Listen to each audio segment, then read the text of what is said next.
my family estate was in chance or getting foreclosed with the sheriff's sale within a week. And then Templar was able to come in and help. Even though the house is needing a lot of repairs, I'm a realist. They helped explain what to do.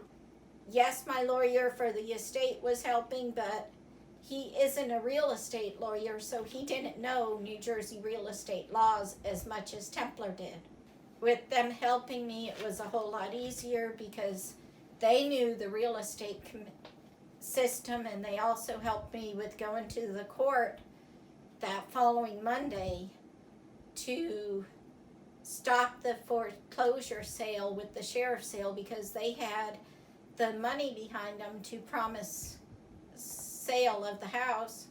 So therefore the lawyer from the mortgage company that wanted to foreclose said, yeah, we'll give them some more time, but then the judge said even longer. Originally. I called 3 other companies, and 2 of them didn't get back to me until 2 days later or something, and one of them wouldn't even speak with me because it wasn't my house, it was a family estate.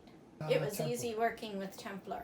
Angie helped so much explaining what was going on to me with the foreclosure and how to do paperwork, and telling me to go to City Hall and stepping through, and it was easy because we had phones that we text and talked on.